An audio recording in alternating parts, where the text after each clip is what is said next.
সংবাদকৰ্মীসকল, আপোনালোক সকলোকে নমস্কাৰ জনাইছো আমাৰ ৰাইজৰ দলৰ তৰফৰ পৰা। আৰু নমস্কাৰ জনাই আমি আজিৰ এই সংবাদমেল আয়োজন কৰিব খুজিছো, ক'ব খুজিছো কথাখিনি। এতিয়া মই মানে কালি যেতিয়া আমাৰ বিত্তমন্ত্ৰী জয়ন্ত মল্ল ডাঙৰীয়াই বাজেটখন পঢ়ি গৈ আছিলে, তেতিয়া মই প্ৰত্যেকটো কথা তাতে দাগ মাৰি মাৰি গৈ আছিলো।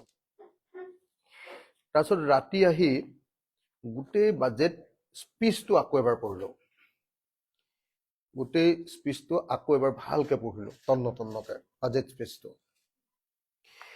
বাজেট স্পীচটো পঢ়াৰ পাছত মই, আপোনালোকে নিশ্চয় জানে যে বাজেট স্পীচটো বাজেট নহয়, মই গভৰ্ণমেণ্টৰ বাজেটৰ ডকুমেণ্টবিলাক চালো। এইটো চাওক, ফাইনেন্স ডিপাৰ্টমেণ্টৰ এইটো summary of the financial position, অৰ্থাৎ আমাৰ চৰকাৰখনৰ আচল অৰ্থনৈতিক অৱস্থা কেনেকুৱা। তেতিয়া মই দেখিলো যে একচুৱেলি এইখনৰ শেষত কৈছে, একদম লাষ্টত, এইটো চাওক, মই দাগ দিয়ে দিছো, কৈছে যে 31 মাৰ্চ 2026, এতিয়াতো মাৰ্চ, এপ্ৰিল, মে, জুন, জুলাই, হয়নে? 31 মাৰ্চ 2026লৈকে অসমৰ সৰ্বমুঠ ধাৰ হলগে 1,96,062.02 কোটি টকা। তাৰমানে 1,96,000 কোটি টকাৰ আমাৰ ধাৰ 31 মাৰ্চ 2026লৈ। তাৰপিছত এইখিনি সময়ত নিশ্চয় আৰু 20ৰ পৰা 25,000 কোটি টকা ধাৰ লৈছে এই সময়খিনিত, 20-25,000 কোটি টকা। তাৰপিছত আকৌ বাজেটখন যেতিয়া পঢ়িলো, বাজেটখন পঢ়োতে দেখিলো যে নহয়, আকৌ নতুনকে ধাৰ ল'ম বুলি কৈছে 30,000 কোটি টকা। আকৌ কৈছে যে নতুনকে ধাৰ ল'ম আমি 30,000 কোটি টকা। এইবাৰ ক'লে যে নহয়, আৰু নতুন ধাৰ ল'ম আমি 30,000 কোটি টকা। এইটো ক'লে যে নতুনকে ধাৰ ল'ম 30,000 কোটি টকা। যদি আজিৰ দিনটোত, মানে আজিৰ দিনটোত নহয়, 31 মাৰ্চত যদি অসমৰ ধাৰ আছিলে 1,96,000 কোটি টকা, মানে 2 লাখ কোটি টকাই ধৰক, 4,000 কোটি টকা কম। 2 লাখ কোটি টকা ধাৰ যদি 31 মাৰ্চত আছিলে, এই সময়খিনিত যদি 20,000 কোটি টকা আৰু নতুনকে ললে, সেইটো কেইদিনমানৰ পাছতহে ওলাবগে, সেইটো মানে 31 মাৰ্চতহে উলিয়াই। 20,000 কোটি টকা ললে, তেতিয়াহ'লে কিমান হল? 2,20,000 আৰু কিমান ল'ব? 30,000 কোটি টকা। তাৰমানে অসমৰ ধাৰ এই বাজেট শেষ হোৱাৰ দিনটোত, অহা 31 মাৰ্চত অসমৰ ধাৰ হ'ব প্ৰায় 2.5 লাখ কোটি টকা। অথচ অসমৰ মুখ্যমন্ত্ৰীয়ে কৈছে, মই অসমৰ মুখ্যমন্ত্ৰীৰ গোটেই ফেচবুক পেজবিলাক যিমান কৈ আছে বাজেটটো ভাল হৈছে ভাল হৈছে বুলি যিমান কৈছে, চালো যে এইবাৰৰ বাজেটখন হল 2,782 কোটি টকাৰ। কি কলো কথাটো বুজিলেনে? মই কলো যে এইবাৰ ধাৰ যিমান হবগে প্ৰায় 2.5 লাখ কোটি টকা, সেইটো কমাই আপোনালোকে 2,30,000 কোটি টকাই কৰি লওকচোন। আৰু 20,000 কমাই দিলো, মই 1,000 কোটি টকা কমাই দিলো, 2,30,000 কোটি টকা হব। কিন্তু বাজেট হল 2,782 কোটি টকাৰ বাজেট। এইটোতো মোৰ পেজ নহয়, আৰু এইটো হিমন্ত বিশ্ব শৰ্মাৰ পেজ, মই উলিয়াই আনি দিছো আপোনালোকক। বাজেটখন 2 লাখ কোটি টকাৰ, আৰু ধাৰটো 2,30,000 বা 2,50,000 কোটি টকা। তাৰমানে আজিৰ দিনটোত অসমৰ এবছৰৰ গোটেই বাজেটটোতকে আমাৰ ধাৰ বেছি আছে, গোটেই বাজেটটোতকে আমাৰ ধাৰ বেছি আছে।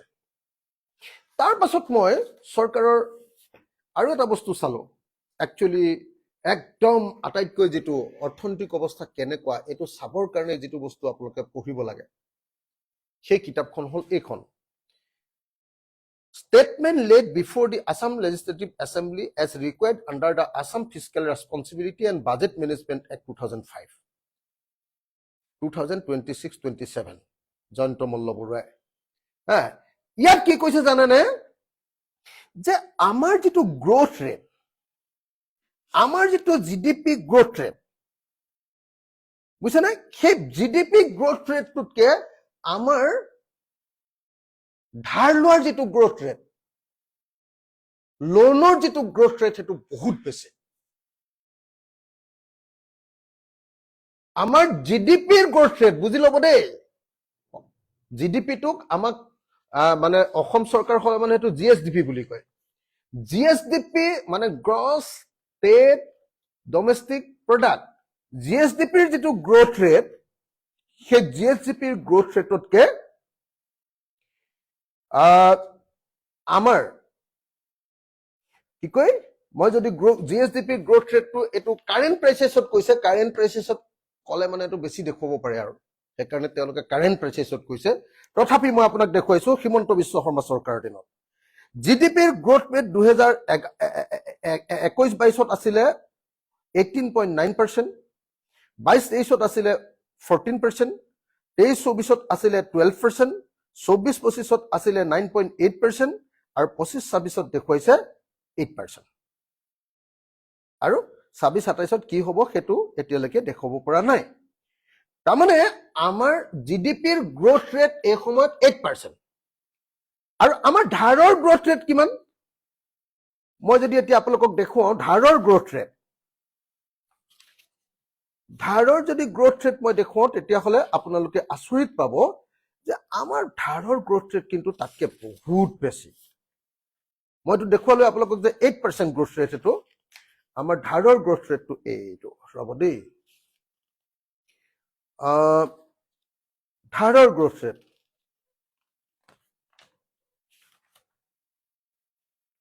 ধাৰৰ গ্ৰোথ ৰেট বহুত বেছি তাতকে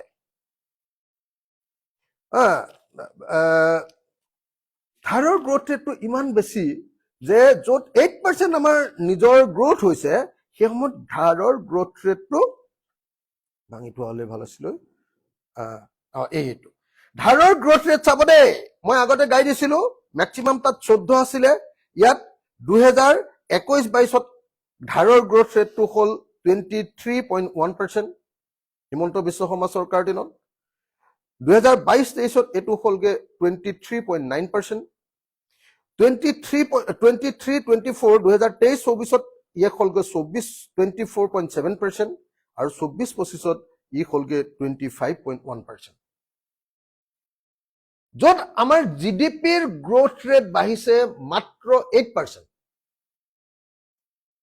তাৰ ধাৰ আৰু জিডিপিৰ গ্ৰোথ ৰেট বাঢ়িছে কিমান 25% এতিয়া আপোনালোকে কক যে আপোনালোকৰ ঘৰত ইনকাম বাঢ়িছে 8% আৰু আপোনালোকৰ ঘৰত ধাৰ বাঢ়িছে 25% তেতিয়া হলে 8 3 গুণ 24 3 গুণ বেছি আপোনালোকৰ ধাৰ বাঢ়ি গৈ আছে আপোনালোক ডুবিব নে আপোনালোকৰ উন্নতি হ'ব আপোনালোকে নিজে কওক আপোনালোক ডুবিব নে আপোনালোকৰ উন্নতি হ'ব এটো কওক আৰু এটোটো চৰকাৰৰ অকল কাৰেন্ট প্ৰাইসেছত দেখুৱাইছে মইতো এতিয়া কনস্ট্যান্ট প্ৰাইসেছত যদি দেখুৱাও তেতিয়া হলে আপোনালোকে চাব নেকি কনস্ট্যান্ট প্ৰাইসেছত মই নিজে বনাইছো কনস্ট্যান্ট প্ৰাইসেছত চৰকাৰৰ ডকুমেন্ট বিলাক চাই কনস্ট্যান্ট প্ৰাইসেছত 2020-21 চনত জিডিপি ৰিয়েল যেটো গ্ৰোথ ৰেট আছিল একচুয়ালি অসমৰ 2.95% কিন্তু ধাৰ আছিল 36.2%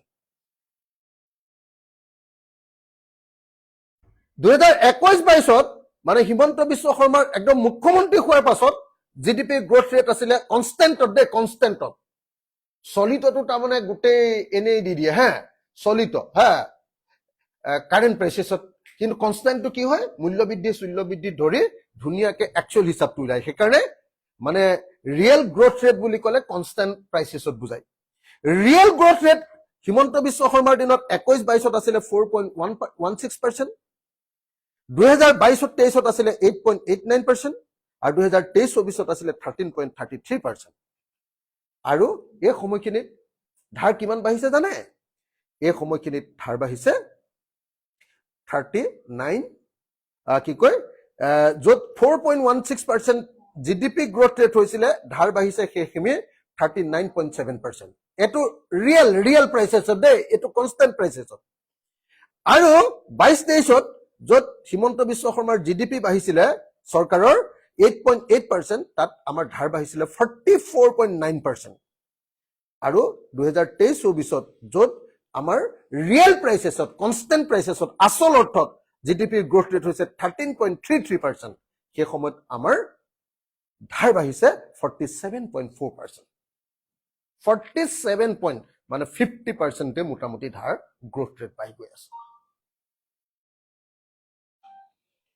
গতিকে আপোনালোকে এইটো বুজি উঠিব লাগিব যে এই বাজেটখন এখন দেউলীয়া চৰকাৰৰ, এখন কমপ্লিট দেউলীয়া চৰকাৰৰ.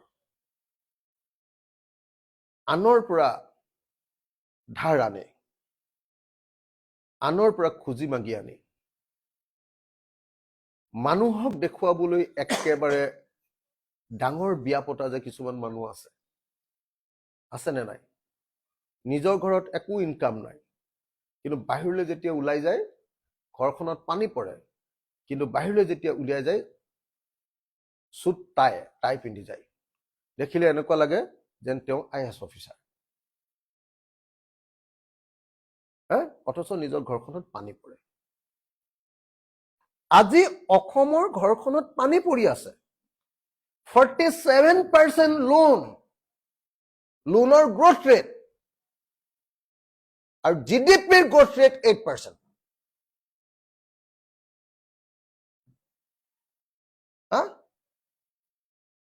গতিকে এটা বস্তু বুজি উঠিব লাগিব যে হিমন্ত বিশ্ব শৰ্মাই যি অসম বনাইছে, যি মজ কৰিছে, হেলিকপ্টাৰ চাৰ্টাৰ্ড ফ্লাইট লৈ প্ৰত্যেক দিনাই মিটিং, আমুকক মটৰচাইকেল দিম, আমুকক আমুক কৰিম, তামুকক তামিং কৰিম, এই আটাইবিলাক আমাৰ মূৰৰ ওপৰত দিয়া এটা এটা এটা এটা টকাৰ ধাৰ. বাজেটৰ এই মূল কথাটো যিবিলাকে বুজি নাপাব তেওঁলোকৰ কাৰণে বাজেটখন অকল কাগজৰ পাত. মই সেইকাৰণে আপোনালোকক এই কথাখিনি প্ৰথমতে জনাই ললো. এতিয়া ধাৰ যে লৈছে 1,96,000 কোটি টকা, সেই 1,96,000 কোটি টকাৰ ধাৰটো আকৌ চেন্ট্ৰেল গভৰ্ণমেণ্টৰ পৰা লোৱা নাই দেই. ইয়াৰ মেইন মাৰ্কেট লোনটো হ'ল 1,26,839 কোটি টকা. তাৰমানে ধাৰো লৈছে চেন্ট্ৰেল গভৰ্ণমেণ্টৰ পৰা. যদি ধাৰ লয় তেতিয়াহ'লে কেতিয়াবা চেন্ট্ৰেল গভৰ্ণমেণ্টে মাফ কৰি দিয়ে, সেইকাৰণে তেনেকুৱা ধাৰ লৈ বৰ এটা লোকচান নাথাকে. কিন্তু হিমন্ত বিশ্ব শৰ্মাই যিটো ধাৰ লৈছে এইটো হ'ল মাৰ্কেট, অপেন মাৰ্কেটৰ পৰা ধাৰ, কোম্পানীৰ পৰা, অপেন মাৰ্কেটৰ পৰা ধাৰ. অপেন মাৰ্কেটৰ ধাৰ কিমান জানেনে?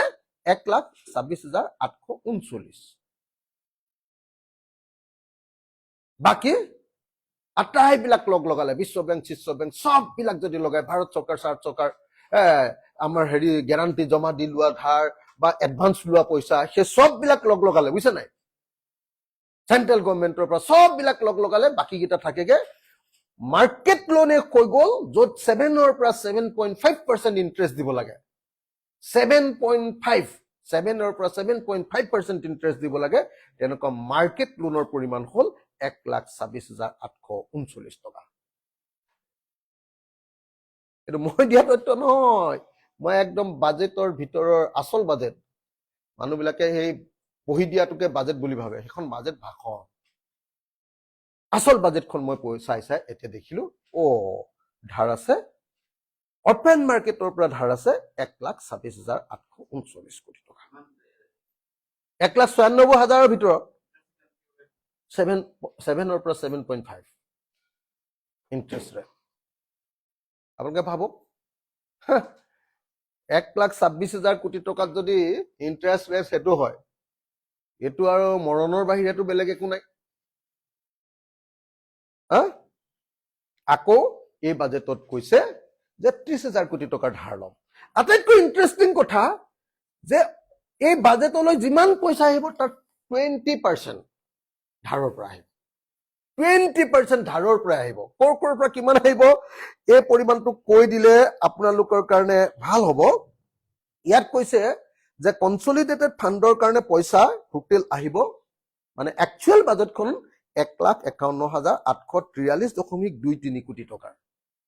বাকী কিবা কিবি লাংফাং বস্তু ধৰি হিমন্ত বিশ্ব শৰ্মাই সেইটো 2 লাখ কোটি টকা বুলি কৈছে।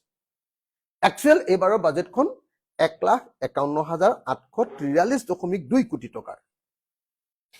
ইয়াৰে ৰাজ্য চৰকাৰৰ নিজৰ আয়ৰ পৰা আহিব 1,51,000 ভিতৰত ৰাজ্য চৰকাৰৰ নিজৰ আয়ৰ পৰা আহিব 45,730.20 কোটি টকা। অৰ্থাৎ এই গোটেই বাজেটখনৰ 30.12%হে ৰাজ্য চৰকাৰে নিজে ইনকাম কৰিব। কিমান? 30.12%। তাৰমানে 70% টকা বেলেগৰ পৰা আহিব। কৰ? তাৰে 20% টকা ধাৰ ল'ব, 50% টকা চেন্ট্ৰেল গভৰ্ণমেণ্টৰ ওচৰত হাত পাতি থাকিব। এইখন হ'ল অসম বাজেট। কেন্দ্ৰীয় চৰকাৰৰ পৰা পাব 76,113.0 কোটি টকা, অৰ্থাৎ মুঠ ৰাজহৰ 50.13% কেন্দ্ৰীয় চৰকাৰৰ পৰা আহিব, আৰু ৰাজ্য চৰকাৰে ঋণ ল'ব 30,000 কোটি টকা, অৰ্থাৎ মুঠ ৰাজহৰ 19.76 প্ৰায় 20% ধন আহিব তেতিয়াহ'লে ধাৰৰ পৰা। তেতিয়াহ'লে মই আকৌ এবাৰ কৈ দিলো, বুজি লোৱা ভাল আমি প্ৰত্যেকজন অসমীয়াই, যে এইবাৰৰ যিটো বাজেট 1,51,000 কোটি টকাৰ, সেই 1,51,000 কোটি টকাৰ যদি আমি 100 টকা বুলি ধৰো, 100 টকা ধৰিলে তাৰ অসম চৰকাৰে 30 টকা 12 পইচা নিজে ইনকাম কৰিব, কেন্দ্ৰীয় চৰকাৰৰ পাব 50 টকা 13 পইচা, আৰু ঋণৰ পৰা পাব 19 টকা 76 পইচা। অৰ্থাৎ আনৰ পৰা টকাৰে মৌজ মস্তি কৰা। আমাৰ কি চাৰ্বাকৰ সেইটো কি বুলি আছিলে? ঋণংকিত ঘিতং পিবেদ, কি আছিলে? ঋণংকৃত ঘিতং পিবেদ, কি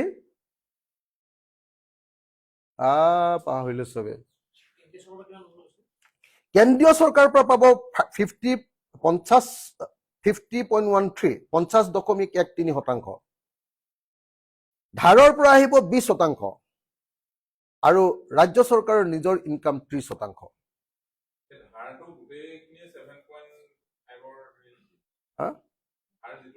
হয়, সেইটো তাৰ প্ৰায় বেছিভাগে সেইটো কৰবাত এটা দুটা চেন্ট্ৰেল গভৰ্ণমেণ্টৰ পৰা আহিবও পাৰে, সেইটো পিছত আহিলেহে আমি লিষ্টখন আহিলেহে গম পাম। এই যিখন লিষ্ট দিব নহয়, একদম গভৰ্ণমেণ্টৰ এইখন একদম ধাৰৰ গোটেই লিষ্টখন এইখনত দিয়ে, summary of the financial position এইখনত দি দিব। আজি মই 100% কৈ দিব নোৱাৰো, সেইটো কোনেও ক'ব নোৱাৰে, তেওঁলোকেও ক'ব নোৱাৰে, তেওঁলোকে ক'ত কিমান আবেদন কৰিছে, ক'ত কিমান বিচাৰিছে, আকৌ বিচৰাটো গোটেইটোতো নাপায় মানুহে। গতিকে আজি বাজেটখনৰ 30% নিজা ৰাজহ নিজৰ পকেটৰ পৰা ৰাজ্য অসমৰ পৰা আহিব, কেন্দ্ৰৰ পৰা আহিব 50%, আৰু ঋণৰ পৰা আহিব 20%। ইয়াই হ'ল হিমন্ত বিশ্ব শৰ্মাৰ বিখ্যাত বাজেট। এতিয়া এই বাজেটখন যে বনালে, এইবাৰ আপোনালোকে লক্ষ্য কৰিলে নে? এইবাৰতো হিতাধিকাৰী সাংঘাতিক ধৰণে বঢ়াই দিলে। মই প্ৰথমতে কি কলো? মই কলো যে বাজেটখনৰ ধনৰ উৎস হ'ল লোন। 47% আমাৰ GDPৰ লোন আছে, 47%। যদি কনষ্টেণ্ট প্ৰাইচেছত চাওঁ, এনে থলুৱাকে দেখাই দিয়ে যে হেৰিয়াত কাৰেণ্ট প্ৰাইচেছত চলিত মূল্যত, সেইটো বেলেগ, এনে বেছিকে দেখুৱাই দিয়ে। এই 10,000 কোটি টকা হ'ব, 10,000 কোটি টকা হ'ব কোন চনত বুলি যে কৈ আছে, এই চব হ'ল কাৰেণ্ট প্ৰাইচেছত। আল্টু ফাল্টু কথা এইবিলাক এইবোৰ ফুলোৱা দেখুওৱা ফুলাই দেখুওৱা বস্তু কনষ্টেণ্ট প্ৰাইচেছত যিটোক কয় কনষ্টেণ্ট প্ৰাইচেছত যিটোক বুলি কয় সেইটো যদি আপোনালোকে চায় তেতিয়াহ'লে দেখিবলৈ পাব যে কনষ্টেণ্ট প্ৰাইচেছত আমাৰ আজিৰ দিনটোত নিজৰ গ্ৰোথ ৰেট মই অলপ আগতে কৈছিলে নিজৰ গ্ৰোথ ৰেট য'ত 8%, জিডিপিৰ গ্ৰোথ ৰেট য'ত 8%, তাত আমাৰ ধাৰৰ গ্ৰোথ ৰেটটো আকৌ 47% বা 44%, আগৰ বছৰ 44, তাৰ পিছৰ বছৰ 47%। কিমান অৰ্থনৈতিকভাৱে এটা বেয়া অৱস্থা আপোনালোকক এই কথাটো মই কলো, এইকাৰণে আপোনালোকক কলো যে মইতো বিধানসভাত 1 মিনিট 34 ছেকেণ্ডহে সময় পাম ভাষণ দিবলৈ। আপোনালোকে নিজে কওক যে 1 মিনিট 34 ছেকেণ্ড সময়ৰ ভিতৰত এজন মানুহে এখন বাজেটৰ বিশ্লেষণ কৰাটো সম্ভৱ নেকি? মইতো এটা এটাকে আঙুলি দি দেখুৱাই দিলোহেঁতেন, বোৰ্ড লগাই বিধানসভাত বোৰ্ড লগাই মই আঙুলি দি দেখুৱাই দিলোহেঁতেন যে অসমৰ অৰ্থনীতি হিমন্ত বিশ্ব শৰ্মাৰ দিনত কেনেকে অধোগতি হৈ আছে, বৰবাদ হৈ গৈ আছে। মানে পইচাটো কমি যোৱা নাই দেই, ধাৰটো লৈ আছে না আৰু চেন্ট্ৰেল গভৰ্ণমেণ্টৰ জিএছটিৰ জৰিয়তে আজিকালি পইচাটো বেছি উঠে নে নাই? গতিকে চেন্ট্ৰেল টেক্সেছৰ পইচাটো আহে, পইচাটো কমি যোৱা নাই, কিন্তু ইকনমিটো বৰবাদ। কথাটো বুজিছেনে? ইকনমিটো বৰবাদ, ধাৰ লোৱা ইকনমি, নিজৰ কোনো ইনকাম নাই। আৰু যদি আজিৰ দিনটোত চাই নিজৰ ইনকাম এইখনত দেখুৱাই দিছে, অলপ আগতে মই পঢ়ি আছিলো, নিজৰ ইনকাম দিনে দিনে অন টেক্স ৰেভিনিউ আৰু নন টেক্স ৰেভিনিউ এই দুইটা লাহে লাহে কমিহে গৈছে, বাঢ়ি যোৱা নাই। ৰাজ্য চৰকাৰৰ নিজা উৎসৰ যিটো ধন সেইটো বাঢ়ি যোৱা নাই। এই যে জয়ন্ত মল্লবৰুৱাই কৈ আছিলে এই যে 1500 কোটি টকা পাব লাগে ফৰেষ্টৰ পৰা, পাইছো 500 কোটি টকা। জয়ন্ত মল্লবৰুৱাই এনেই এই কাৰণে হাল্লা কৰি দিছে যে আগতে যিবিলাক মানুহে সেই টেক্সটো গুণ্ডা টেক্সটো চিণ্ডিকেটটো লৈ আছিলে, এতিয়া ভয় খাই জয়ন্ত মল্লবৰুৱাক দিব লাগিব, ই মানুহকেইটা সলাই দিব পইচা তোলা। সেইকাৰণে মুখ্যমন্ত্ৰীয়ে কৈছে নহয়, এমাহ এনেকে প্ৰথমতে মন্ত্ৰীয়ে চিঞৰে, তাৰপিছত মালটো লৈ লয়। বুজিছেনে? য'ত ৰেভিনিউ বাঢ়িব লাগে, য'ত হ'ব লাগে ধৰক অতি কমেও 3000 কোটি টকা, তাত আমি 500 কোটি টকাও নাপাওঁ ফৰেষ্টৰ পৰা। কেলে? গোটেই লিকেজ, বালি শিল চবৰে 2 নম্বৰী টিপি, এখন টিপিত 1000 বাৰলৈকে যায় নেকি এখন ট্ৰাক, ন? এখন টিপিত, এটা টিপিত, বুজিছে নাই? গতিকে এইবিলাক কি কম এতিয়া, আপোনালোকক সেইকাৰণে মই আপোনালোকক ক'ব খুজিছো, এতিয়া 2 নম্বৰ পইণ্টটো হ'ল, যি সময়ত অসমৰ অৰ্থনীতিৰ বেছিভাগ টকা ধাৰৰ পৰা আৰু চেন্ট্ৰেল গভৰ্ণমেণ্টৰ পৰা আহে, 70%, 20% ধাৰৰ পৰা, সেই সময়ত আমাৰ অসমত দিনে দিনে হিতাধিকাৰীৰ আঁচনি বেনিফিচিয়াৰী স্কিম বঢ়াই গৈ আছে। এইবাৰ কিমান বঢ়ালে মই এটা কথা গাই দিলে আপোনালোকে গম পাব। অৰুণোদয়টো আছেই, তাৰপিছত আমাৰ ফিজিকেলি চেলেঞ্জৰ কাৰণে আছে, বিধৱা পেঞ্চন এইবিলাক আছে। এতিয়া নতুন কি আহিলে চাব দেই, মুখ্যমন্ত্ৰীৰ নিযুত মইনা, মুখ্যমন্ত্ৰীৰ নিযুত মইনাত এবাৰ ৰেগুলাৰকে, আগতে সেইবিলাক ইলেকশ্যনৰ আগত অকমান পইচা দিয়া বস্তু আছিল, এতিয়া এইবাৰ কি কৰি দিলে জানেনে? হায়াৰ ছেকেণ্ডাৰী ষ্টুডেণ্টৰ কাৰণে মাহে মাহে ছোৱালী হলে মানে নিযুত মইনা 800 টকা, স্নাতক পৰ্যায়ৰ কাৰণে 1250 টকা। তাৰমানে আমাৰ কি হেৰি বাইদেউ বিলাক, কি লাখপতি বাইদেউ বিলাকক যে 1250 টকা দিয়ে নে নাই, লাখপতি বাইদেউক দিয়া 1250 টকাটো এতিয়া আমাৰ ডিগ্ৰী পঢ়ি থকা ছোৱালী বিলাককো ৰেগুলাৰ দিব।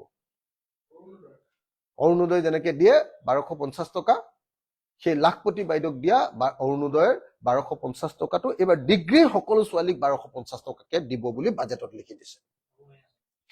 আৰু MA পাছ কৰা ছোৱালী বিলাকক, MA পঢ়ি থকা ছোৱালী বিলাকক 2500 টকা আৰু 1000 টকাকে দিব।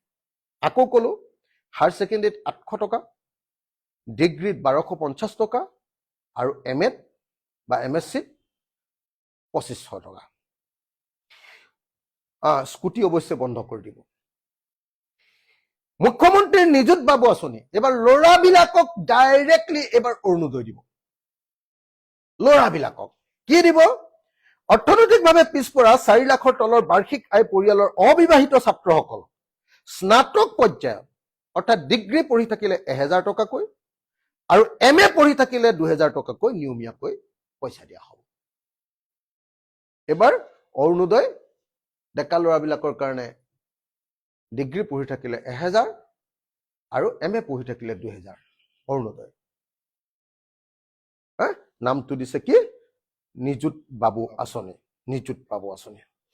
প্ৰজ্ঞান ভাৰতী আঁচনি চৰকাৰী কলেজ বিশ্ববিদ্যালয়ত স্নাতকোত্তৰ পৰ্যায়ৰ প্ৰায় 3.5 লাখ শিক্ষাৰ্থীৰ নামভৰ্তিৰ মাচুল সম্পূৰ্ণ ৰেহাই দিব।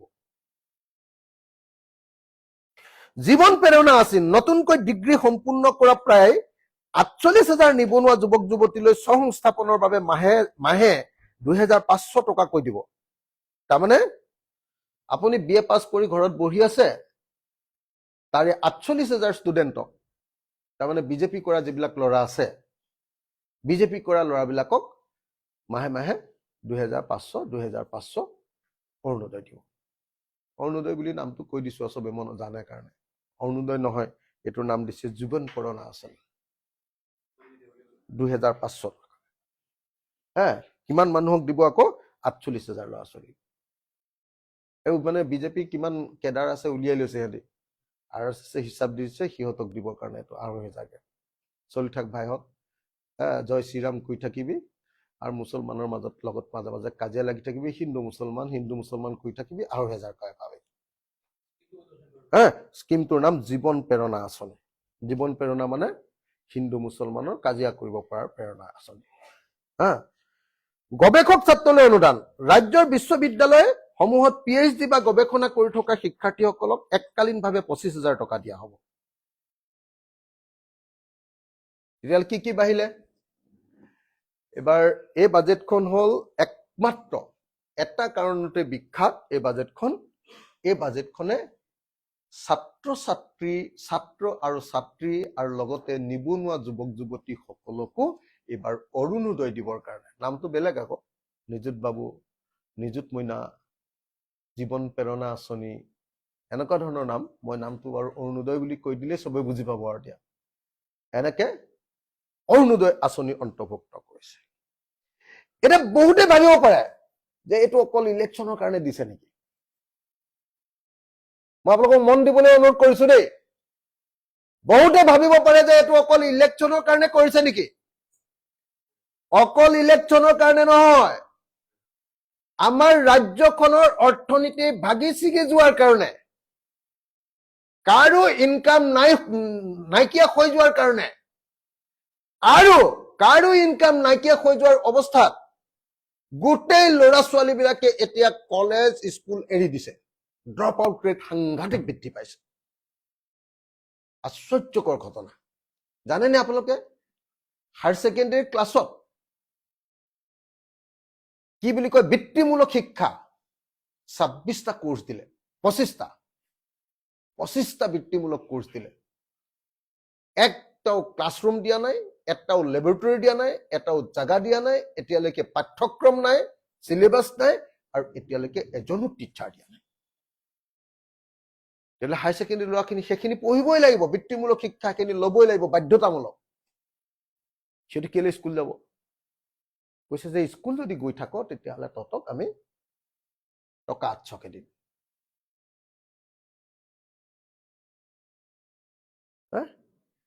ডিগ্ৰী ল'ৰা ছোৱালীবিলাকে স্কুল নাযায় কেলে?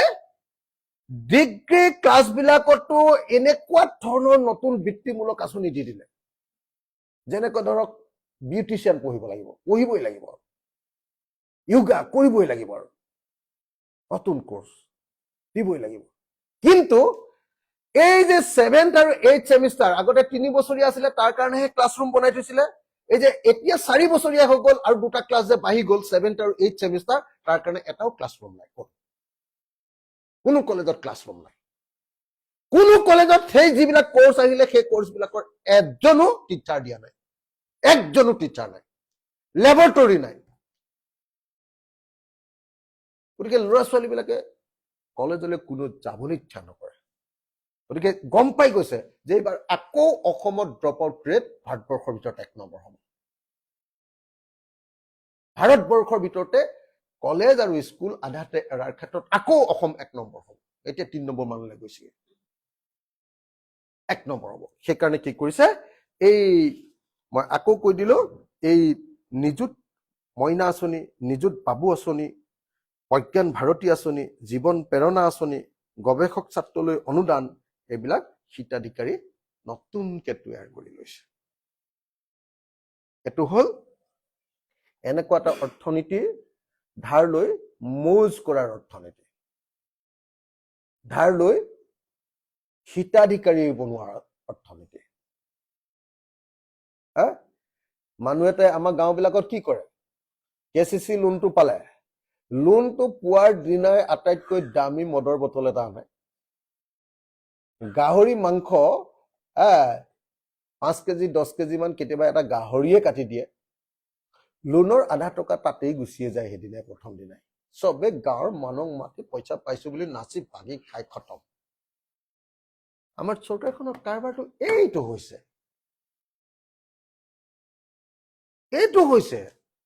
আৰু সেইকাৰণে এই চৰকাৰে কেতিয়াও হেৰি কৰিব নোৱাৰে। আৰু বাজেটখনত এনেকুৱা মিছা কথা কৈছে নহয়, দুনিয়াৰ মিছা। বাজেটখন যে 1,51,000 কোটি টকা, 1,51,000 ন, অলপ আগতে দেখুৱাইছিলো ন মই, 1,51,000 কোটি টকা, 1,51,000 কোটি টকা যে দেখুৱাইছ, তাৰে আকৌ 55,000 কোটি টকাৰ বিনিয়োগ ভাৰত চৰকাৰে কৰে। সেইকেইটা সদায় ঢোল বজাই আছে, বোলে অসম চৰকাৰে ইমান ডাঙৰ ডাঙৰ প্ৰজেক্ট লৈছে। কি গুৱাহাটী ৰিং ৰোড 4,954 কোটি টকা, মই চালো এইটো চেন্ট্ৰেল গভৰ্ণমেণ্টৰ project. Silchar greenfield, Silchar high speed corridor 22,864 কোটি টকা, চেন্ট্ৰেল গভৰ্ণমেণ্টৰ। এই যে 4 লেনত যে গাড়ী চলালে যে পইচা লয়, সেইটো প্ৰজেক্ট। কাজিৰঙা এলিভেটেড কৰিডৰ 6,957 কোটি টকাৰ, এইটো চেন্ট্ৰেল গভৰ্ণমেণ্টৰ। সেইফালেদি গলে মানে পইচা লোৱা প্ৰজেক্ট, টোল গেটত পইচা লোৱা প্ৰজেক্ট। তাৰপিছত Gohpur Numaligarh Brahmaputra ring road project, এইটো একে পইচা লোৱা প্ৰজেক্ট। সেইফালেদি গলে এতিয়া চাগে 2 টকা বা 3 টকা অকল সেইখনত সোমোৱাৰ কাৰণে ল'ব। আগতে দলঙৰ ওপৰত উঠিলে 1 টকাকে লয়, এতিয়া এই তলেদি গ'ল যেতিয়া 5 টকা মানে ল'ব চাগে। কথাটো বুজিছেনে? আৰু সেইখন কি কাৰণে বনাইছে, তাৰমানে 4 লেনটো কাজিৰঙাৰ মাজেদি নগৈ গহপুৰৰ পৰা নুমলীগড় হৈ আহিছে, আৰু গহপুৰ যিহেতু চাইনা বৰ্ডাৰৰ ওচৰত, অৰুণাচলৰ ওচৰত, ধামকে বোমা এটা মাৰি দিয়ে বুলি ভাবি তলেদি বনাইছে। সেইটোকে হিমন্ত বিশ্ব শৰ্মাই ইমান ডাঙৰ ইছ্যু বনাই দিছে, আমি ৰিং ৰোড বনাম ন, ব্ৰহ্মপুত্ৰ তলেদি ৰাস্তা বনাম। ঘোঁৰাৰ ঘাস কটা। ব্ৰহ্মপুত্ৰ তলেদি ৰিং ৰোড বনালে আমাৰ কি আহিব যাব, ব্ৰহ্মপুত্ৰ দিগদাৰহে হ'ব আমাৰ। তাত ফটো উঠিলে অসমীয়াৰ কিবা জীৱনটো ডাঙৰ হৈ যাব নেকি?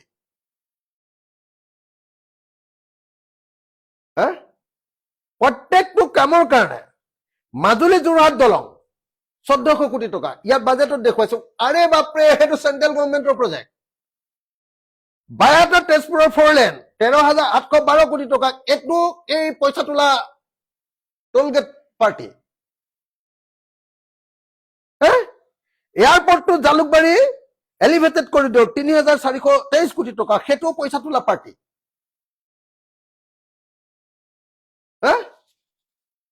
মৰিগাঁও দৰং সংযোগী দলং, এইটো পইচা তোলা পাৰ্টি। Toll tax. মোটামুটি হিমন্ত বিশ্ব শৰ্মা হল, গাঁৱত আমি এনেকুৱা মানুহবিলাকক হেৰি বুলি কওঁ। আমাৰ গাঁওবিলাকৰ যেতিয়া এনেকুৱা হয়, তাক মানে লণ্ডনত বেৰিষ্টাৰ কৰি অহা উকিল, এনেকে বুলি কওঁ আমি। মানে বিৰাট ডাঙৰ ডাঙৰ কথা কয়, গাত নাই ছাল বাকলি, মদ খাই 3 টেকেলি। এই পাৰ্টিৰ মানুহটো হেডজনৰ নাম হিমন্ত বিশ্ব শৰ্মা। গোটেই চেন্ট্ৰেল গভৰ্ণমেণ্টৰ আজিকালি নিজৰ ৰেভিনিউ জেনেৰেট কৰিবৰ কাৰণে 4 লেন বিলাক বনাই আমাৰ অসমৰে মাটি ল'ব, অসমৰে ৰাস্তা ল'ব, অসমৰে সব হ'ব, বায়ু পানী সব ব্যৱহাৰ কৰিব, অসমৰ মানুহৰ পৰাই টেক্স ল'ব, টোল টেক্স। একেখন গাঁৱতে কিমান টেক্স লৈছে, তাৰপিছত আকৌ ৰাস্তাত যাওঁতো টেক্স লৈছে।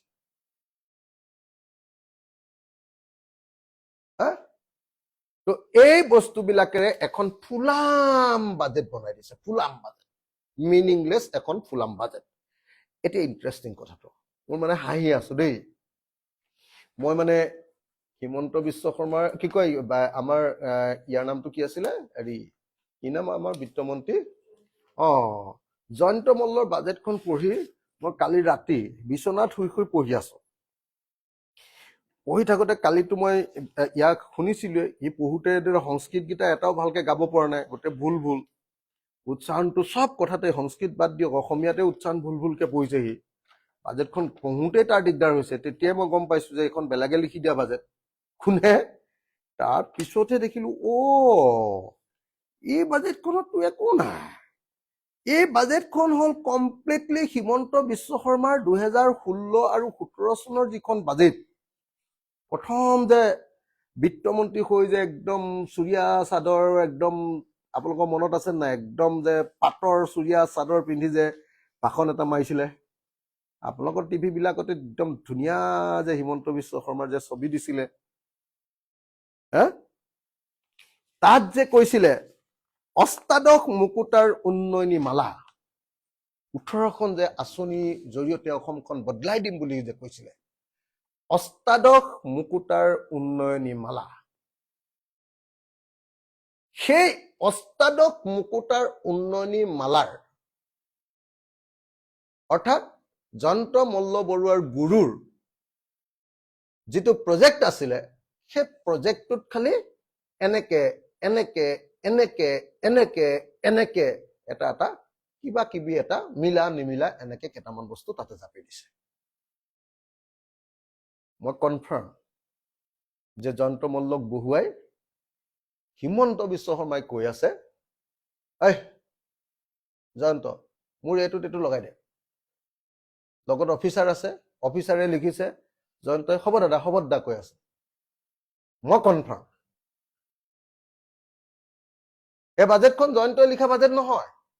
ইয়াত কোনো এজন বিত্তমন্ত্ৰীৰ নিজস্বতা ক'তো 1 ছেকেণ্ডৰ কাৰণে প্ৰতিফলিত হোৱা নাই।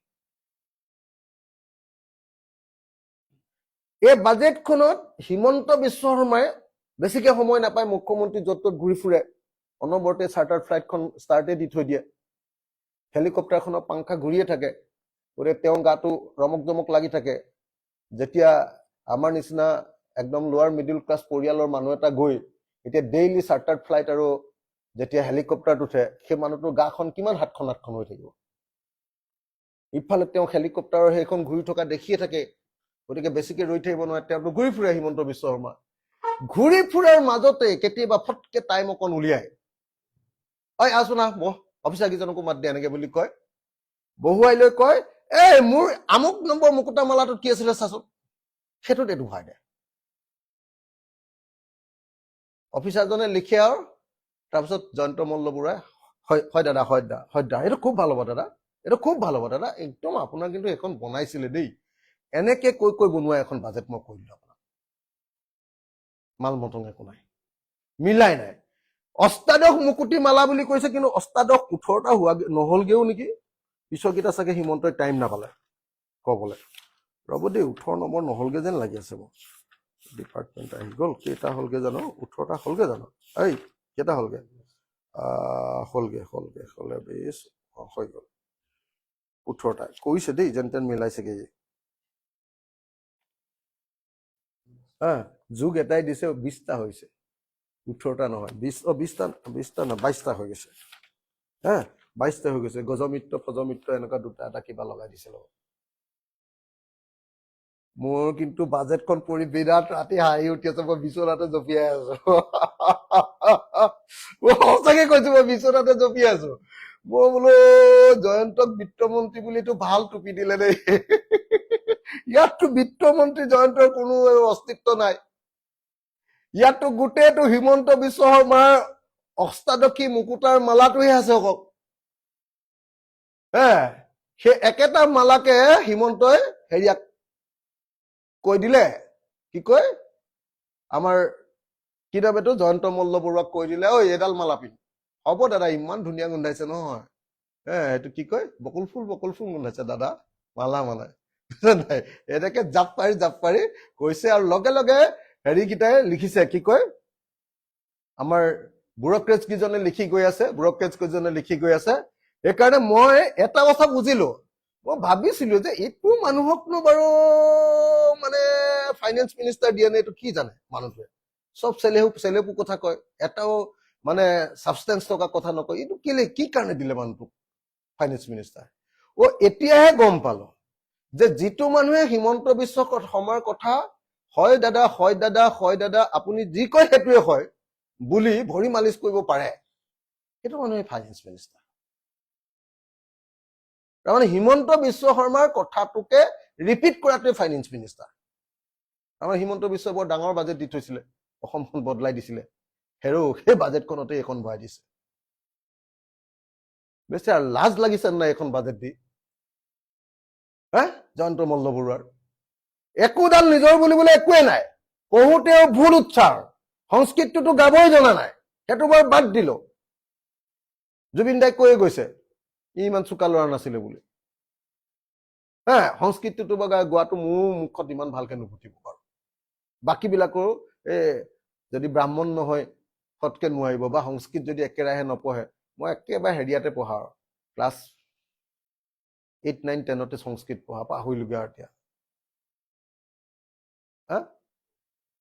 তো এই বাজেটখন হল হিমন্ত বিশ্ব শৰ্মাৰ 2016 আৰু 2017 বাজেটৰ পৰি থকা ফটাকপিটোৰ প্ৰতিফলন যিখনৰ কাম একো নহল অসমৰ তাৰ ফটাকপিটোকে উঠাই লৈ তাতে আকৌ হিমন্ত বিশ্ব শৰ্মাই কৈ দিয়া কথা কেইটামান সোমোৱাই আমাৰ ওচৰত দেখুৱাই দিছে এই বাজেটখনত পাবলগীয়া একো নাই বৰং এই বাজেটখনে জয়ন্ত মল্ল বৰুৱা যে আচলতে যোগ্য বিত্তমন্ত্ৰী নহয় জয়ন্ত মল্ল বৰুৱাৰ যে কোনো মৌলিকত্ব নাই জয়ন্ত মল্ল বৰুৱাৰ মাথাই যে নিজে চিন্তা কৰিব নোৱাৰে জয়ন্ত মল্ল বৰুৱাই যে দাদা বুলি আচলতে ভৰি পিটিকা মন্ত্ৰীহে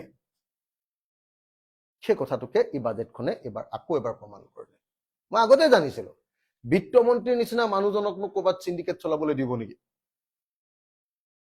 কাৰণ বিত্তমন্ত্ৰী একদম অনেষ্ট হ'ব লাগিব আকৌ দেই তেতিয়াহে ৰেভিনিউটো ভালকে আহিব নহলে বিত্তমন্ত্ৰীয়ে গভৰ্ণমেণ্টলৈ অহা ৰেভিনিউ গোটেই খাই খতম কৰি নিজৰ বিত্ত বনাই পেলাব নিজৰ বাজেটখন ডাঙৰ কৰি পেলাব যিজন মানুহক চিণ্ডিকেট চলাবলৈ গৰুৰ চিণ্ডিকেট মহৰ চিণ্ডিকেট চুপাৰী চিণ্ডিকেট অসমলৈ অহা আপেলৰ চিণ্ডিকেট নাচপতিৰ চিণ্ডিকেট অসমলৈ অহা মাছৰ চিণ্ডিকেট ব্ৰইলাৰ চিণ্ডিকেট কণীৰ চিণ্ডিকেট চলাবলৈ দিছে চিণ্ডিকেট মাষ্টৰ বনাই দিছে সেই মানুহজনক কেলে বিত্তমন্ত্ৰী দিলে মই এতিয়া গম পালো তই এইবিলাকত লাগি থাক বিত্তমন্ত্ৰী হৈ তই খালি সেই কি কয় বক্সিৰহাট আৰু শ্ৰীৰামপুৰ গেটেদি কি মাল আহিছে সেইটো হিচাপ কৰি থাকিবি দেই বিত্তমন্ত্ৰী তই আৰু এইফালৰ পৰা কিমান ট্ৰাক চুপাৰী গৈছে আৰু কিমান ট্ৰাক হৰেণ মহন্তই কেইটাক চুপাৰী পঠিয়াইছে হৰেণ মহন্তক আজিকালি হিমন্তই বিশ্বাস নকৰে মাল মাৰি দিলে আৰু গোবিন্দ চৰকাৰে কিমান ট্ৰাক কাঠ পঠিয়াইছে আৰু কি নাম আমাৰ ভাস্কৰ শৰ্মা আৰু হেৰি কি নাম এইটো শদিয়াৰ MLA মন্ত্ৰী বিচাৰিছিলে যে মৰাণ আৰু মতাসকলে কি নাম শদিয়াৰ MLA যে বলিন চেতিয়া গোটেই কয়লা অৰুণাচলৰ পৰা অহা কয়লা লিডু মাৰ্ঘেৰিটাৰ পৰা অহা কয়লা ভাস্কৰ শৰ্মাৰ লগত লগাই দিছে কয়লাটো চাবলৈ দিছে সিহঁতি গাড়ীকেইখনৰ হিচাপটো ঠিকমতে দিছে নাই সেইটো চাবলৈহে যে জয়ন্ত মল্ল বৰুৱাক বিত্তমন্ত্ৰী দিলে মই খাটাং নহলে এই বিত্তমন্ত্ৰী হিচাপে ইয়াত বাজেটত তেওঁৰ কোনো অস্তিত্ব মই দেখিবলৈ নাপালো থ্যাংক ইউ সো মাচ থ্যাংক ইউ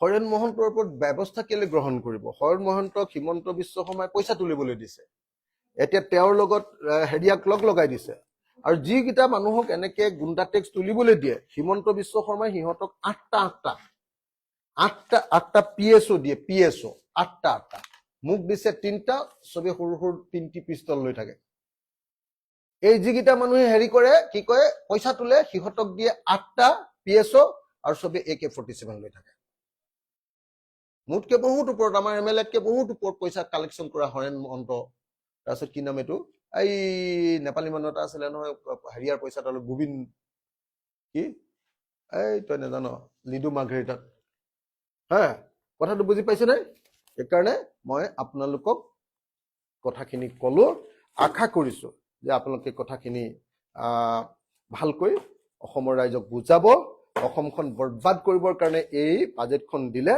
এই বাজেটখনৰ পৰা কোনো কাম নাই এই বাজেটখন হ'ল এখন ফ্লপ বাজেট আৰু মই এটা কথা কমেন্ট কৰি যাওঁ দেই অসমৰ ইতিহাসত 7খন বাজেট এতিয়ালৈকে মই MLA হৈ পঢ়িলো আৰু সমালোচনা কৰিলো এইখন হয়তো 7 যিমান বাজেট পঢ়িলো তাৰ ভিতৰত আটাইতকৈ ফালতু বাজেট আটাইতকৈ অদৰকাৰী আটাইতকৈ কাম নাইকিয়া বাজেটখন এখন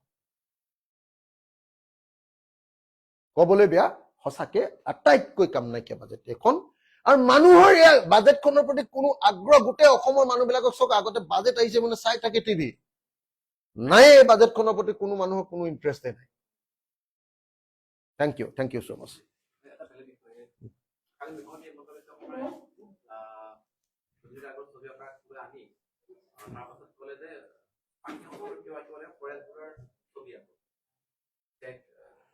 মইতো ভাবো যে কালি পৰেশ বৰুৱাৰ ছবি আঁকিবলৈ কোৱাৰ লগে লগে হিমন্ত বিশ্ব শৰ্মা গ্ৰেপ্তাৰ কৰিব লাগে কাৰণ যি সংগঠনক ভাৰতৰ গৃহ বিভাগে কি কয় আপোনাৰ নিষিদ্ধ ঘোষণা কৰিছে অসমৰ মুখ্যমন্ত্ৰীয়ে সংবিধানৰ শপত লৈ দেশৰ নিৰাপত্তা ৰক্ষা কৰিম বুলি কৈছে সেই মুখ্যমন্ত্ৰীয়ে যেতিয়া পৰেশ বৰুৱাৰ ছবি আঁকিবলৈ সকলোকে কৈছে বা অনুমতি দিছে বা প্ৰচাৰ কৰিছে তাৰ পাছত আচলতে তেওঁ মুখ্যমন্ত্ৰী হৈ থাকিব নালাগে তেওঁ আমাৰ ভাৰতবৰ্ষৰ সংবিধানৰ প্ৰতি আমাৰ সাৰ্বভৌমত্বৰ প্ৰতি আৰু আমাৰ দেশৰ নিৰাপত্তাৰ প্ৰতি ভাবুকিত পৰিণত হৈছে হিমন্ত বিশ্ব শৰ্মা তেওঁক ইমিডিয়েটলি গ্ৰেপ্তাৰ কৰাৰ ব্যৱস্থা গ্ৰহণ কৰিব লাগে এইটো নাম্বাৰ 1 নাম্বাৰ 2 কালি আৰু এটা ঘটনা ঘটিছে আমি ৰাইজৰ দলে ইয়াৰ তীব্ৰ বিৰোধিতা কৰিছো এই যে মেট্ৰপলিছ বনাই আছে এতিয়া কি এৰো মেট্ৰপলিছ মানে এই